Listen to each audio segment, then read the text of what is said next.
mawasiliano. Mwarobaini umepatikana. Endapo utapokea ujumbe au kupigiwa simu yenye viashiria vya utapeli, chukua hatua zifuatazo ili kuiripoti. Ikiwa umepokea ujumbe mfupi, tuma ujumbe huo pamoja na namba ya simu iliyotumika kutuma kwenda namba 15040. Ili ukamilishe hatua hizi, kwanza ufungue ujumbe huo na kisha kuutuma au kuforward kwenda namba 15040. Mara baada ya kutuma ujumbe huo, utapokea ujumbe mfupi kutoka namba 15040 ikikutaka uingize namba iliyotumika kutuma ujumbe huo. Fanya hivyo ili kumaliza hatua za kuripoti. Ikiwa umepigiwa simu yenye viashiria vya utapeli bila kutumiwa ujumbe, usihofu. Nenda kwenye uwanja wa kuandika ujumbe mfupi kwenye simu yako. Kisha andika neno utapeli na tuma kwenda namba 15040. Kisha ingiza namba iliyokupigia. Taarifa yako itashughulikiwa na mtoa huduma wa mtandao husika kwa kushirikiana na Jeshi la Polisi, kitengo cha makosa ya kimtandao. Kumbuka, ili kuboresha ufuatiliaji, unashauriwa kutoa taarifa kwa kutumia namba ile ile iliyopokea ujumbe au simu yenye viashiria vya utapeli. Kuwa sehemu ya kutokomeza utapeli kwenye mtandao. Mtandao ni fursa. Baki salama.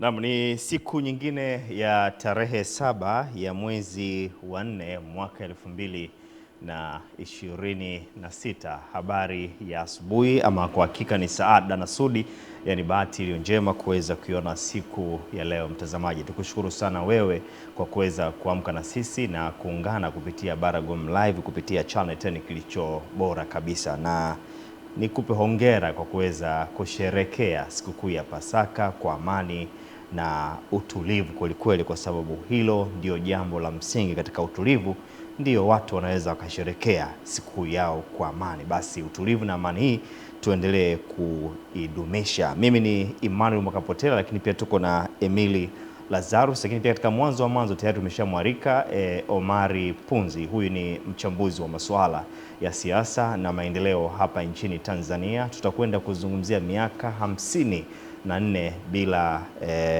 Karume, ama kwa hakika tutayakumbuka mambo mengi sana ambayo aliyafanya. Hawa ni waasisi wa taifa letu la Tanzania na walijenga msingi imara kwelikweli mpaka kuhakikisha kuona kwamba Tanzania imeweza kufikia hapa tulipo, na Omari Punzi atapata nafasi ya kutupitisha katika historia, lakini pia tutaakisi katika maisha ya sasa, siasa ya sasa, uchumi wa sasa. Kuna wakati wanajiulizaga swali, kama mzee wetu Karume angekuwa naona haya ambayo tunayafanya, je, angefurahia? Yaani hapa tulipo kama nchi, kisiasa, kiuchumi, je, angefurahia maisha ya Tanzania tunayoishi? Je, angefurahia? Kwa sababu sio, nafahamu alikuwa ni mchapa kazi, alipenda sana maendeleo, na kwa upande wa Zanzibar ukienda pale kila eneo huwezi kuona ukaacha kuiona historia ya mzee wetu Karume. Habari ya asubuhi na karibu sana mtazamaji katika kumbukizi ya miaka 54 ya Karume. Omari Punzi, habari ya asubuhi. Nashukuru sana. Habari ya Pasaka Ndio. Maana zote zimeenda pamoja. Yes, yapishana sana. Ndio. Tunakula pilau la Idi, baadaye tunakuja kula pilau la Pasaka. Emily, mambo vipi bwana? Bwana Mungu mwema. Tupo tena kwa mara nyingine hapa. Ndio. Sawa. Na weekend imekuwa na mambo mengi sana Sawa.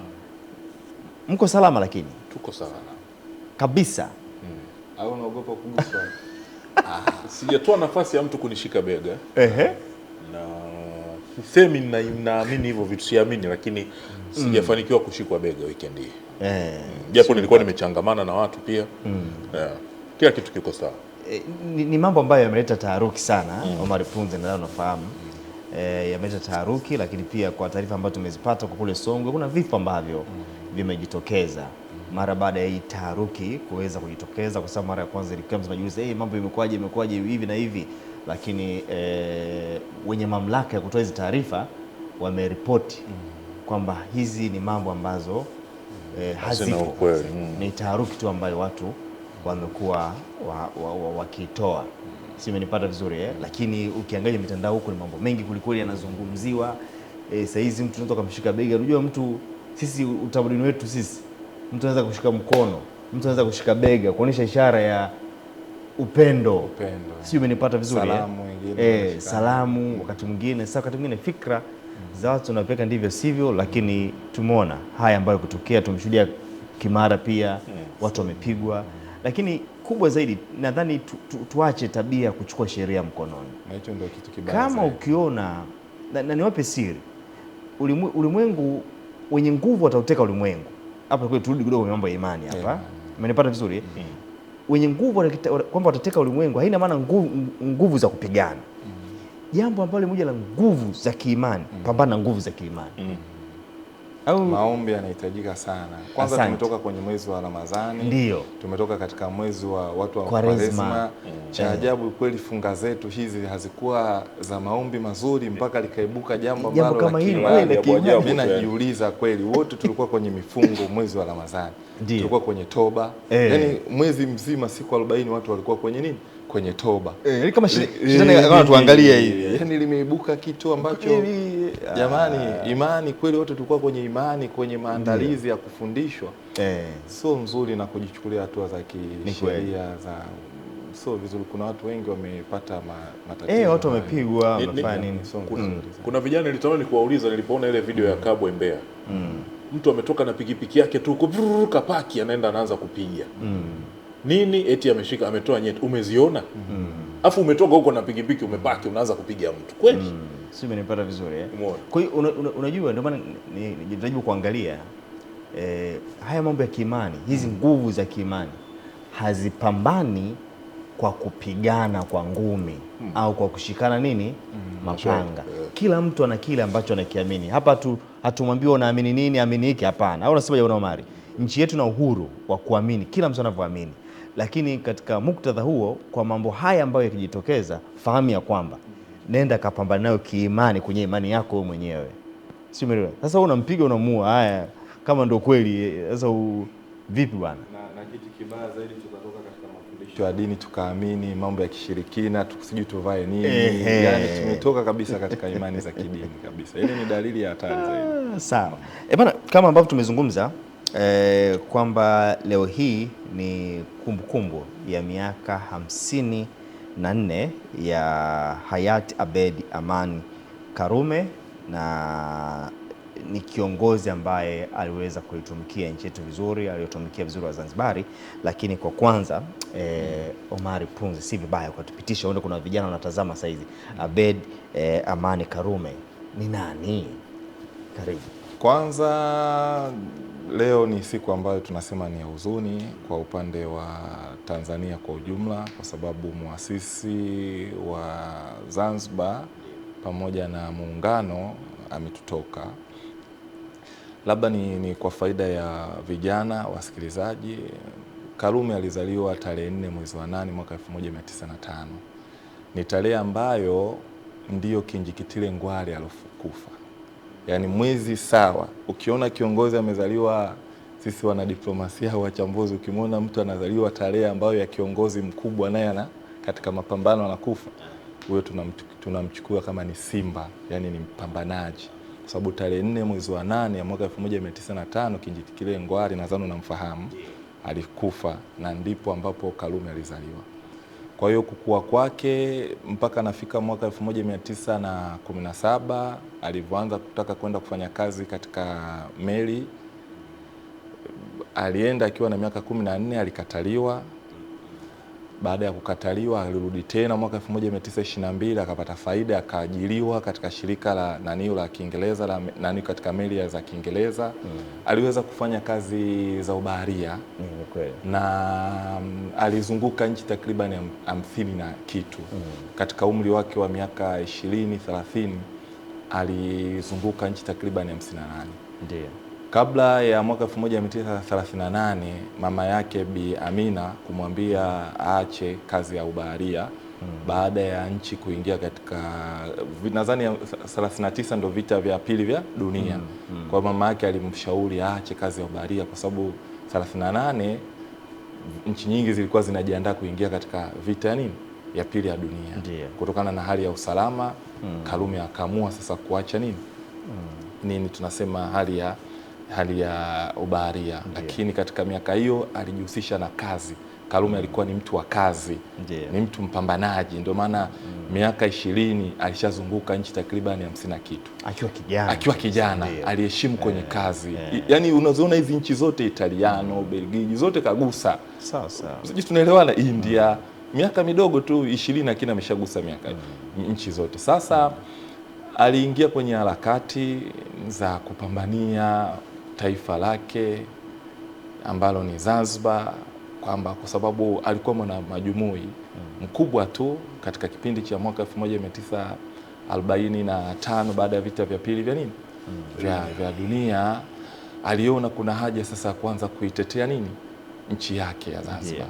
Na mpaka mwaka 1959 nadhani unafahamu kuundwa kwa TANU mwaka 1954 na kuanzishwa kwa chama cha Afro Shirazi. Lakini kabla ya Afro Shirazi kulikuwa na African Association mwaka 1939, kuundwa kwa Afro Shirazi, kuungana kwa vyama vingi, siasa ya Zanzibar, mfumo wa vyama vingi ulivyoanza mwaka 1959, uchaguzi wa kwanza mpaka kupata Afro Shirazi kushinda na Karume kutangazwa kuwa mwenyekiti wa Afro Shirazi na 60 kwenda katika mkutano alienda Malawi, mkutano wa majumui kuhakikisha mkutano ambao kupambania mataifa kuingia katika mapinduzi, kwenda kwenye mkutano wa Pathmaker tuseme Pan Africa, mpaka Zanzibar ilivyoingia kwenye mapinduzi halisi tarehe 12 Januari. Bahati nzuri mimi nimepata bahati ya angalau kukutana na Bi Fatuma na kunishika kidogo mkono na kunipa historia kidogo. Alhamdulillah, Mwenyezi Mungu ambariki, ampe uhai mama yetu na wazee wa pale. 64 anaingia kwenye mapinduzi, hakutaka kumwaga damu. Uzuri mimi dereva ambaye alikuwa anamuendesha ni marehemu sasa hivi. Nimepata bahati, mzee Machi. Nimepata bahati ya kabla hajafariki nilikuwa kidogo kwenye mazungumzo naye. Hakutaka nchi yake imwage damu. Aliheshimu kwamba tukimwaga damu tunaweza hawa wakarudi tena tufanye mapinduzi ya kistaarabu. Mpaka Zanzibar ilipopata mapinduzi yake tarehe 12 Januari, tulipoenda kwenye muungano tarehe 26, Nyerere alipofika kukutana kuunganisha Tanganyika na Zanzibar tarehe 26 ya mwezi wa 4, tukaungana, mambo yakaenda vizuri. Kwa hiyo Karume alikuwa mpambanaji, na ndio maana moja ya falsafa za Karume kabla umauti hujamtoka 72, ambapo leo hii moja ya falsafa zake alikuwa anaheshimu kwenye uwazi, uwajibikaji, haki. Na moja alikuwa anasema usiamue peke yako, shirikiana na mwenzako. Hiyo ndio falsafa yake. Usiamue peke yako, shirikiana na mwenzako. Sasa turudi katika kifo hiki cha mwaka 1972, nadhani kwa faida ya vijana ambao wanatusikiliza. Saa 11 Karume alikuwa anapenda kukaa na watu. Nadhani alifika pale Kiswandui kwa ajili ya kuongea na wazee wa Afro Shirazi, waasisi makomredi, ambao ilikuwa ni kawaida yake pale Kiswandui, wakina Thabit Kombo ambaye mwanae yuko sasa hivi, wakina Hali Mzee, wakina Shaha Kombo Mone, hao ndio waasisi.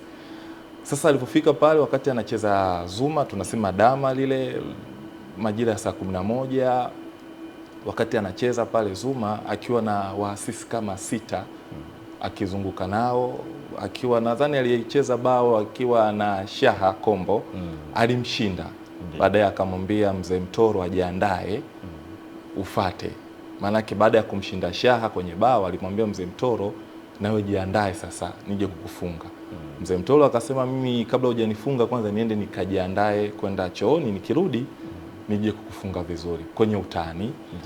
Basi ndani ya dakika kadhaa gari likafika pale Kiswandui, lilikuwa gari la serikali CM nanio kufika, wakashuka makomando wa kijeshi, Luteni Mahmudu, tuseme Luteni Humudi akashuka. Aliposhuka akaingia mlangoni na kuanza kumimina risasi. Alimimina risasi ya kwanza ukupanda, nia yake kutaka kuwaua wote wale. Alipiga risasi ovyo ovyo, lakini risasi nyingi zilimlenga nani? Karume. Maone. Baada ya risasi kumlenga, basi hapo Karume kama risasi 8 watafiti wanasema, akawaishwa kwenye hospitali ya Mnazi Mmoja, umauti ukamkuta kwenye roundabout kabla hajafika Mnazi Mmoja. Lakini wanasema kisa chake ni kama kisasi, kwa sababu huyu alompiga risasi wanadai mwaka 1964 baba yake alikamatwa wakati anafanya mazoezi, alikamatwa na komunisti serikali hiyo kipindi hicho. Alifia, babake alifia gerezani. Kwa hiyo aliapa kuwa lazima atalipiza nini? Kisasi. Na alimwambia Karume, mimi lazima nilipize kisasi. Lakini washauri walikuwa na msii sana Karume, huyu hebu msikilize vizuri. Na Karume alimsikiliza, alimchukua yule akampeleka jeshini, alimsomesha mpaka kufika level ya juu kwa luteni. Kwa hiyo mpaka kufika luteni, ni mtu wake alomuua, ni mtu wake ambaye alimlea. Kwa hiyo kijana wake Karume hakuwa na shaka, alihisi kama ni njaa tu inafanyaje, kwa sababu alikuwa ni mtu mwema, hakuwa na mashaka hilo. Na ndio maana halikuwa ni mtamaduni, hata kifo chake kinataka kutokea aliwaza, halikuwa na dalili zote anazijua, lakini alisema lazima nitembelee kukutana na wenzangu wakina Thabiti Kombo. Kipindi kile alikuwa katibu wa SP, lakini wazee wengi walikuwa pale wanamzunguka, ni level ya kujadili, na ni mtu ambaye alikuwa anashirikiana naye. Kwa hiyo baada ya hapo kufariki tarehe 10 mwezi wa 4 akazikwa. Alikufa siku ya Ijumaa, akazikwa siku ya Jumatatu. Kifo pale, basi kukawa ni msiba mzito sana. Nyerere alilia sana. Na watu wengi walifika pale. Basi kifo chake hiko tutaendelea kumkumbuka, na leo tunaendelea kumkumbuka. Nadhani Rais Mwinyi kule anafanya kumbukizi, ni jambo zuri la kumkumbuka. Na watu, limekuwa ni swala la watu wengi kwamba ilikuwaje muuaji akaingia na silaha na kwenda kumua nani? Mzee Karume. Kumbe yule muuaji alikuwa ni afisa. Watu hawakuwa na mashaka yoyote yale. Kwanza kwa faida, alikuwa na cheo kikubwa na alikuwa karibu. Kwa hiyo hata gari zilizokuja za serikali, wale wapambe wa Karume, wasaidizi wawili, hawakuwa na mashaka naye, kwa sababu ni mtu ambaye anakuja na watu wakajua kama anakutaka kuja kuonana na nani. Kumbe wakati huo ameshabeba mashine, akaanza kuwaua kwanza wale wasaidizi wake. Mmoja ndio alikuwa amejificha, baadaye akaingia, aliingia kabisa front. Ukienda pale Kiswandui unaona risasi kabisa zimepiga maeneo mbalimbali. Thabiti Kombo yeye alipigwa kwenye kofia. Alipigwa, bahati nzuri alikuwa amedondoka, amepigwa kwenye kofia. Mzee Mtolo alikuwa yeye ameenda chooni. Alipo dakika 5 ndo risasi zinaita kuweza kurudi. Wale wengine hawakujeruhiwa zaidi risasi, kwa sababu alikuwa anapiga ovyo ovyo. Kwa hiyo risasi nyingi zilimwelekeza Karume. Kwa hiyo alikuwa anaaminika katika vyombo vya ulinzi. Kwa sababu ukiangalia mitandao ni kumbukizi kama leo, wanaanza kuuliza maswali kwamba sasa ilikuwaje mpaka mmoja anaingia, ilikuwaje, wasaidizi wake walikuwa wapi mpaka kufika pale. Nadhani sasa Marifunzi amefafanua vizuri. Sasa wakati tunazungumzia hili, ndipo ndani kupe msemo huu, wanasema kama vichwa vyetu vingekuwa wazi tungewafahamu wale wa kuwakimbia na wale wa kuwakimbilia. Sio, umenipata vizuri Kwa sababu tungefahamu kwamba Bwana Omari anawaza nini saizi juu yangu. Au sasa vichwa vyetu haviko wazi, ni fumbo ambalo Mwenyezi Mungu ametuwekea. Hatuwezi kujua kilichomo sirini kwa Omari au kwa Emili au kwangu mimi kwamba anawaza nini. Kwa hiyo katika kumbukizi sasa tunapokuja kuangalia katika kumbukizi ya miaka 54. Najua historia ukihitaji kwenye mitandao ipo, lakini tuanzie hapa. Tuna mwenzi ipasavyo mzee wetu Karume. Kwenye kuna level nyingi tunatakiwa tumwezi Karume. Kuna level ya kisiasa, level ya kiuchumi na level ya kiuzalendo. Kwenye level ya kisiasa lazima tuangalie siasa zake zilikuwa vipi. Karume hakupenda siasa za migongano. Okay. Lazima tukili. Sasa lazima tujifanyie evaluation leo hii, na ndio maana hata mwanae wakati anachukua Zanzibar 2000 umeona cha kwanza alikuwa ni mtu wa maridhiano. Halijitahidi, nadhani alitengeneza mpaka serikali ya nini? Ya suki ya pamoja. Ndio. Sasa lazima hapa kwenye siasa tujifunze vyama vyote ambavyo vipo katika upande wa Zanzibar. Ndio. Je, wanamwezi katika ile suki, katika ile kukubali kuwa pamoja? Kwa sababu kama unakumbuka Karume hakutaka nchi ya Zanzibar au useme Zanzibar iingie katika machafuko ya kisiasa. Kweli. Na ndio maana halikuwa ni mtu wa kukaa na watu. Ndio maana hata kifo chake amekufa kwenye kifo cha ushahidi, kukaa na watu, kwa sababu kifa na wanzako ni kifo cha ushahidi iko. Kwa hiyo kwenye siasa tuna mwenzi, bado lazima tujitafakari kupitia miaka hii 54. Tufanye evaluation. Tumeona sasa hivi tulikuwa tuna suki Zanzibar. Kwa nini suki mpaka sasa hivi tunashindwa kukaa pamoja, tunasuasua? Kwa nini tunasuasua? Vyama vyote tunalikuwa tujitathmini vikopo Zanzibar. Yaani lazima tukili. Kama kweli tunataka tumwenzi, lazima turudishe suki tuwe pamoja. Tulipokoseana turudi. Vyama vyote ambavyo vipo, vyama tawala, vyama ambavyo vipo vyote, ST, CCM, vyote vipo, vyote ambavyo vipo kafu, vyote viko ambavyo Zanzibar. Lazima tujitafakari, turudi katika muhimili huu mmoja ili tuitengeneze Zanzibar iwe ya pamoja. Kama kweli tunamwenzi nani? Karume. Lakini kwenye jamii, kwenye matendo, nadhani umeona, nampongeza Mwinyi, nimeona amejaribu miradi mingi, ameifanya. Nimeona amejipambanua kuona hata viwanja, kujengea wazee na bima ya afya kwenye huduma za kijamii. Tunaona alhamdulillah, hapo mimi nampongeza rais wa Zanzibar. Lakini lazima sasa tutilie mkazo, tumpe nguvu, tuwe naye pamoja. Sasa ndio tukae pamoja. Lakini kwenye uzalendo bado uzalendo umepungua. Mimi nasema kiasi kikubwa, na dalili za uzalendo bado hatujataka kuwafundisha vijana. Umeona juzi, mfano juzi umeona vijana wadogo, wanafunzi wakiwa wanatoa sauti zao kuhusiana na tukio la mwenge wa nini? Wa uhuru. Ile ni dalili ya kushuka kwa nini? Kwa uzalendo. Uzalendo ni kutodai madai yako au maana yake nini bwana Omar Ponzi? Kuna vitu unafundishwa ukishakuwa mzalendo. Kuna vitu unafundishwa ukishavijua, vitu hivyo unabaki kuwa navyo. Hata kama vinakukela. Sifa ya mzalendo ni 5. Sifa za mzalendo ni ngapi? 5. 1, tangaza nchi yako. Kama mzalendo hana sifa ya kutangaza nchi yake, ana sifa ya kuwa mzalendo. Nyinyi mnasema sijui kuwa muwazi nini, hizi zote tunazika dustbin. Tunampima mzalendo aweze kutangaza nchi yake, atetee nchi yake. Swala la mwenge wa uhuru ni tunu ya kizalendo ambayo imewasisiwa na wazee wetu. Unashindwaje kuitetea nchi yako kisa malipo ya 150,000? Haufai kuwa mzalendo. Kama mimi naambia ni ukweli. Tetea tunu yako, na tunu zetu ni bendera, mwenge wa uhuru, ni tunu ambayo kuingizwa kwenye halaiki ni sifa na ni CV. Sijui tunaelewana. Kama Karume amepigania nchi ya Zanzibar, ameidai Zanzibar, si umauti umemtoka tena, umauti umemtoka kwenye kifo, kupigwa risasi, ameidai Zanzibar, lakini alikubali kujitoa.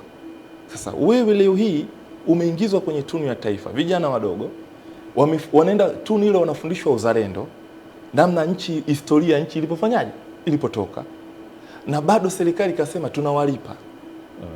Na bado mnaenda kwa hiyo timiza wajibu wako. Mzalendo tunampima kwenye kutimiza wajibu wake.